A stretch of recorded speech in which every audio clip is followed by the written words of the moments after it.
SERV stock analysis and SERV stock prediction. What I'll be doing in this brief and short 1 minute video is showing you my exact play with Serve Robotics, especially since we're sitting at 1090 with a 4% correction. There's no way that I'm immediately going to start buying here. You know what I mean? Like having done, like, I'm the only person in this space that's done 42,000 videos, and I've documented them all.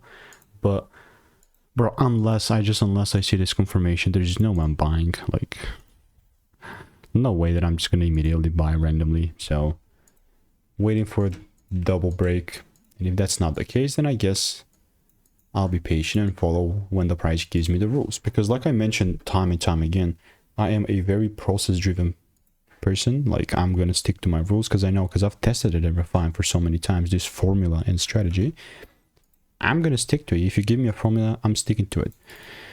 If it works, of course. But other than that, if you want to learn that formula, click the first link in the description to get to those 5-10K months. Obviously not financial advice, do your own due diligence, but risk-free opportunity, first link below.